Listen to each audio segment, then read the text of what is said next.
Thank you, Mr. Chairman. And thank you for our witnesses being here today. Mr. Enders, you mentioned in your testimony that reclaimed asphalt pavement is a big part of the asphalt industry's focus on sustainability. Can you share more about that effort and why exempting asphalt binder is such a key necessity to incorporate? I know that New Jersey isn't using as much as much of it as it should, but it sounds like it would help and utilize current products and materials already in circulation while maintaining performance. Yes, I mean, reclaimed asphalt pavement, currently we're recycling over 90 million tons of asphalt pavement. I mean, we're estimating that that's saving over $3 billion in costs for new asphalt pavement. And part of it is we can continue to recycle it. It goes back down, we can recycle it again. And so in areas like New Jersey, where you have an abundance of reclaimed asphalt pavement, being able to insert that into your current asphalt mixes could provide both savings and it keeps materials out of the landfill. Thank you.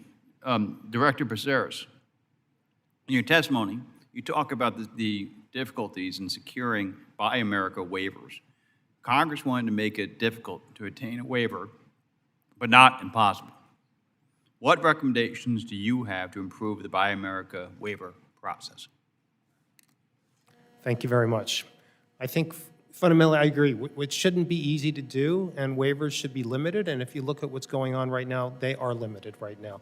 But there needs to be less of a wait time. There needs to be more of an understanding of how long the process will take.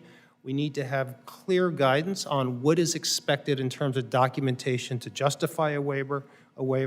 And so if those three things are implemented, I think we can meet the goal of not having many waivers, but also giving a path forward, because this is a pretty time-sensitive element for us. If you heard Mr. Edmondson's testimony, when a contractor's preparing a bid, they're getting quotes from suppliers for all different types of things. And it's a short bid time. You know, it could be 4-week time period at which they're trying to get those prices locked down.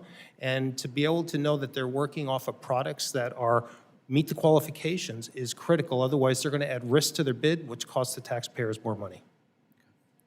Thank you. Mr. Needham, while the DOT has been implementing Buy America policy for decades, IIJA expanded the application of those requirements to components and products that had previously been exempted. This expanded funding has led to other cabinet agencies, like the Department of Treasury, Interior, or HUD, attempting to adhere to Buy American guidelines that may have previously been unknown to them.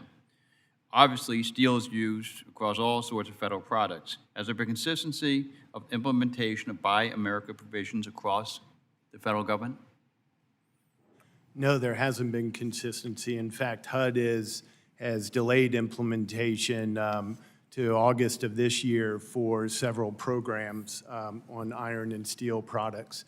It's also delayed until next year, the implementation for construction materials and manufactured products in a couple programs.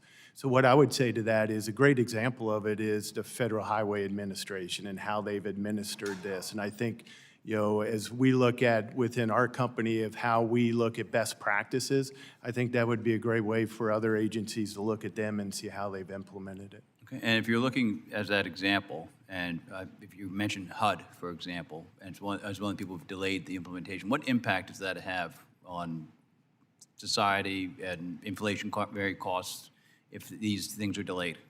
So what it does is it encourages foreign products to come in when we can supply it here domestically very easily. And actually, I mean, you're moving products from all over the world, so the costs are absolutely would be higher. Now, some of them you're not dealing with, you know, free market considerations, but you know, certainly it's bringing products, shipping them from all over the world. Not great for the environment. Not great for our building our products or our projects here.